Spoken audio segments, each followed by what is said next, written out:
Hey guys, welcome back to our channel. Today we're going to be talking about the latest Android 17 QPR1 Beta 6 update that was just released for Pixel devices, and we're going to dive into all the new features and changes that come with it. The design and build of the Android 17 QPR1 Beta 6 update doesn't bring any major changes to the table, but rather focuses on refining the existing user interface and fixing bugs that have been plaguing users.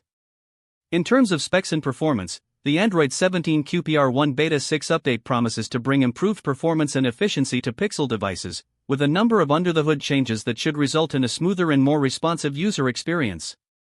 One of the most exciting new features of the Android 17 QPR1 Beta 6 update is the inclusion of a number of new bug fixes and performance improvements, which should help to resolve a number of issues that have been affecting Pixel devices.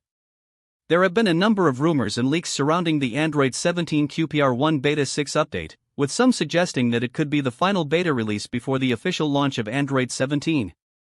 As for the expected release date and price of the Android 17 QPR1 Beta 6 update, it's currently available for download for compatible Pixel devices, and is free to install. In our verdict, the Android 17 QPR1 Beta 6 update is a solid release that brings a number of welcome changes and improvements to Pixel devices, and is definitely worth checking out if you're a Pixel owner. Thanks for watching, and we'll catch you guys in the next video. Don't forget to like and subscribe for more tech content.